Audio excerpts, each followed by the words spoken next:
ఇప్పుడు ఆలోచించాల్సినటువంటి పరిస్థితులు వచ్చాయి. ఎందుకు వచ్చాయి, ఎలా వచ్చాయి? ఎన్నికల కమిషన్ ని ఎలా నియమించాలి అన్న దాని మీద కొన్ని మార్గదర్శకాలు సుప్రీంకోర్టు ఇచ్చింది. సుప్రీంకోర్టు మార్గదర్శకాల్లో ఒక ముఖ్యమైనటువంటి మార్గదర్శక సూత్రం ఏమిటంటే, ఎన్నికల కమిషనర్లని, చీఫ్ ఎలక్షన్ కమిషనర్ ని నియమించేటప్పుడు ఆ కమిటీలో సుప్రీంకోర్టు చీఫ్ జస్టిస్ కూడా, భారత ప్రధాన న్యాయమూర్తి కూడా అందులో సభ్యులుగా ఉండాలి అనేటువంటిది ఒక మార్గదర్శకం. దాన్ని ఈ ప్రభుత్వం, ఇప్పుడు ఉన్నటువంటి ప్రభుత్వం ఆ వేళ 23లో 24లో వాటికప్పుడు అమెండ్మెంట్ చేసి సుప్రీంకోర్టు ప్రధాన న్యాయమూర్తిని ఆ కమిటీ నుంచి తొలగించి ప్రధానమంత్రి నియమించినటువంటి ఒక మంత్రి, ప్రతిపక్ష నాయకులు ముగ్గురుతోటి కమిటీ ఏర్పాటు చేశారు. అంటే ఆ కమిటీలో గవర్నమెంట్ మెజారిటీ 2-1. అది ఆఖరి నిమిషంలో పెద్ద జాబితా ఒకటి ఇచ్చి ఇవందరినీ కన్సిడర్ చేస్తున్నానంటే ఆవేళ ఉన్నటువంటి ప్రతిపక్ష నాయకుడు, ఇదేంటి ఇప్పుడు ఇస్తే ఇన్ని పేర్లను ఎక్కడ చూసుకోవాలి, ఇన్ని పేర్లు, వీటిని ఎలా నేను, ఎవరు వీళ్ళు, ఏంటి వీడు పూర్వాపరాలు ఏంటి, వీడు మంచి చెట్లు ఏంటి అని ఎప్పటికప్పుడు నేను ఎలా ఎంక్వైరీ చేసుకోవాలి, నాకు కుదరదు చెప్పి ఆయన ఆ కమిటీలో మీటింగ్ నుంచి వాకౌట్ చేశారు. సో మిగిలింది ప్రధానమంత్రి, మంత్రి గారు, వీళ్ళిద్దరూ కలిసి అపాయింట్ చేశారు. అంటే ఒక ప్రభుత్వ శాఖకి అధిపతిని ఎలా నియమిస్తారో అలాగే ఎన్నికల కమిషన్ ని నియమించారు. వీటిలో సందు కొట్టిన రోజు అక్కడ కొట్టింది అనొచ్చు కొంతమంది. మరి ఇవో కూడా అలాగే చేసేవాళ్ళు, ప్రభుత్వం చేస్తే కమిటీ కూడా ఉండేది కాదని. కమిటీ కూడా లేకపోయినా ప్రభుత్వమే నియమించినా మనకి టీఎన్ శేషన్ ప్రభుత్వం నియమించింది. పెద్ద పుల్ల వ్యవహరించాడు ఆయన. రాజకీయ పార్టీలు హలెత్తిపోయేవి. ఇది ఎన్నికల సంఘం భారత ప్రభుత్వం అని కాదు, ఇది భారత ఎన్నికల సంఘం అన్నాడు ఆయన. It is not election commission government of India, it is election commission of India. నేను రాష్ట్రపతికి, పార్లమెంటుకి, దేశ ప్రజానీకానికి జవాబుదారీ తప్ప నేను మంత్రికి, ప్రధానమంత్రికి, ప్రభుత్వానికి జవాబుదారీ కాదు అన్నాడు ఆయన. అభ్యర్థులు, పార్టీలు హలెత్తిపోయేవాళ్ళు. వీళ్ళని ప్రధానమంత్రి, మంత్రి ఉన్నటువంటి కమిటీ నియమిస్తే నేను ఏమనుకోనంటే 10 రోజులు ఆగుదాం, వీళ్ళు కూడా సెషన్లు తయారవచ్చేమో, మీకే కూర్చుంటారేమో మోడీకి అనుకోండి. నేను 2024 ఎన్నికలకు ముందు డాక్టర్ గారు అకస్మాత్తుగా ఒక ఎన్నికల కమిషనర్ రాజీనామా చేశారు. ఎందుకు చేశారు వాళ్ళకు కూడా తెలియదు, వీ డోంట్ నో. రాజీనామా చేశారు. గబగబా ఆగభాగాల మీద 2 ఎన్నికల కమిషన్ ని నియమించేశారు. ఈ కమిటీ నియమిస్తే వీళ్ళు నియమించబడినటువంటి 2 రోజులకే 3 రోజులకో ఎన్నికల షెడ్యూల్ ని అనౌన్స్ చేశారు.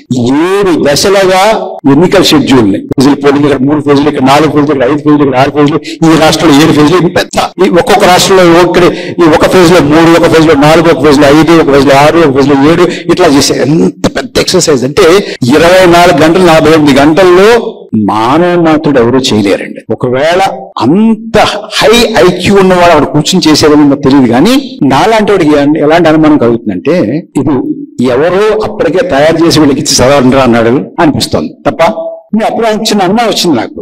ఏంటి వీళ్ళు మొన్న వచ్చి జాయిన్ అయ్యారండి. జాయిన్ అయిన వెంటనే 40 గంటల్లో ఇంత షెడ్యూల్ అనౌన్స్ చేస్తారు, ఎవరైనా చేసేసారు. అప్పుడు చిన్న అనుమానం వచ్చింది. కానీ ఏమి ఎందుకు వస్తామని అనుమానం పడ్డాం, మనం మంచి వాళ్ళేమో చూద్దాం అనుకుంటే ఎన్నికల ప్రక్రియ ప్రారంభమైంది. ఆవేళ మన ప్రధానమంత్రి గారు ఇక్కడ చాలా చోట్ల మాట్లాడుతూ అసలు నేను మళ్ళీ ఎన్నికై ప్రధానమంత్రిగా రావడం అనేది ఖాయం, అబ్కి బార్ 400 పార్ అని పార్లమెంట్ లో చెప్పారు, బయట చెప్పారు, పెద్ద పెద్ద బిజినెస్ మీటింగ్ లోనే చెప్పారు, అన్ని చోట్ల చెప్పారు. నేను ఇప్పుడే ఆల్రెడీ ఎన్నికలు ఇంకా ప్రక్రియ మొదలు కాలేదు, నేను మళ్ళీ అధికారంలోకి వస్తాను కాబట్టి వచ్చిన తర్వాత 100 రోజుల్లో ఏమేం కార్యక్రమాలు చేయాలనేది ఒక ప్రణాళిక ఇప్పుడే సిద్ధం చేసేసుకోవడానికి కూడా చెప్పారు ఆయన. అంత గ్యారంటీ ఉంది ఆయన. ఏమో అంత మంచి విశ్వాసంతో ఉండడం అనుకున్నాను. ఆయన నెమ్మది పొడసూపుతుంది కానీ పెద్దగా అనుమానం లేదు అప్పటికి. ఆ తర్వాత ఏమైంది, ఆయన రూలింగ్ పార్టీకి సంబంధించిన వాళ్ళు స్టార్ క్యాంపెయినర్స్ ఒక లిస్ట్ ఉంటుందండి. వీళ్ళు నరకాలి, వాళ్ళని చంపాలి, వీళ్ళు ఉండకూడదు, వీళ్ళు చొరబాటుదారులు, వాళ్ళు అలాంటి వాళ్ళు, వీళ్ళంటి వాళ్ళు, వీళ్ళు మాంసం తింటారు, వాళ్ళు మంగళసూత్రాలు పట్టుకుపోతారు, పిల్లలు పట్టుకుపోతారు, మీ గుడ్లు పట్టుకుపోతారు, మీ బర్రెలు పట్టుకుపోతారు, మీ గుర్రెలు పట్టుకుపోతారు చెప్తున్నారు వాళ్ళు. వాళ్ళని వీళ్ళు ఏం అంటలేదండి. ప్రధానమంత్రి గారు ఆ ఎన్నికల ప్రచార ప్రక్రియలో 110 విద్వేషపూరితమైనటువంటి ప్రసంగాల్ని చేశారండి ఆయన. ఇక్కడ తెలంగాణలో కరీంనగర్ లో కూడా చేశారు. 110 ప్రసంగం, 1-2 ముగ్గురు 4 ఉన్నారు కదా అక్కడ. అస్సలు వాళ్ళకి ఇచ్చేవట్ల. ప్రతి వారికి నోటీసులు ఇస్తారు మామూలుగా. ఒక్క నోటీస్ కూడా ఇవ్వాల, ఒక్క మాట కూడా మాట్లాడలేదు, ఒక్క ప్రెస్ కాన్ఫరెన్స్ కూడా లేదు. కనీసం ఇది ఆపండి, ఇది మంచిది కాదు అని లాంఛనంగా కూడా ఒక్క మాట మాట్లాడలేదు. ఇది ప్రవర్తన. అనుమానం బలపడుతుంది కదా. తర్వాత మళ్ళీ ఆలోచిస్తే ఏమైందంటే ఆంధ్రప్రదేశ్ ఉందనుకుందాం. ఆంధ్రప్రదేశ్ లో 25 సీట్లు అండి, ఒక్క ఫేజ్ ఎలక్షన్ అండి, ఒకటే ఫేజ్, ఒకే రోజు, మొత్తం 25 స్థానాలకి ఒక రోజు. ఒడిశా అండి, తమిళనాడు డాక్టర్ గారు 39 స్థానాలండి, 39 స్థానాలకి ఒకే రోజు పోలింగ్ అండి, ఒక రోజు సింపుల్ తెరిచేశారు. బీహార్ 40 స్థానాలు, ఒకటే ఎక్కువ అండి, 7 ఫేజులు అండి. బెంగాల్ 7 ఫేజులు అండి. యూపీ 7 ఫేజులు అంటే అర్థం ఉంది, 40 స్థానాలు. అంతకన్నా తక్కువ ఉన్నాయి 4, అంతకన్నా ఒకటి ఎక్కువ ఉంటే 7, అంతే ఇంచుమించుగా అంతే ఉంటే ఇంకో 7. పద్ధం లేకుండా, ఒక తర్కం లేకుండా, ఒక లాజిక్ లేకుండా ఫేజెస్ పెడితే చాలా మందికి, నాకు కూడా అనుమానం ఏమొచ్చిందంటే ఇది ప్రచారానికి వెసులుబాటు ఉండడం కోసం కొంతమందికి. అట్లాగే ఆ తర్వాత ఈ మధ్య తెలుస్తుంది మనకి, ఇక్కడ ఓటు ఉంటుంది, అక్కడ కూడా ఓటు ఉంటుందండి. ఆంధ్రప్రదేశ్ లో ఓటు ఉంటుంది, మధ్యప్రదేశ్ లో ఓటు ఉంటుంది, మధ్యప్రదేశ్ లో ఓటు ఉంటుంది, బీహార్ లో ఓటు ఉంటుంది, బీహార్ లో ఓటు ఉంటుంది, మహారాష్ట్రలో ఓటు ఉంటుంది, మహారాష్ట్రలో ఓటు ఉంటుంది, హర్యానాలో కూడా ఓటు ఉంటుంది. మరి వీళ్ళు వెళ్ళాలి కదండి పాపం, ఒకే రోజు పెడితే ఎలా కుదురుతుందండి? అంచేత అలాంటి కారణాలు ఏమన్నా ఉన్నాయా అని అనుమానం అండి నాకు, అంతే. మరి అది ఎవరు చెప్పాలి మనకి?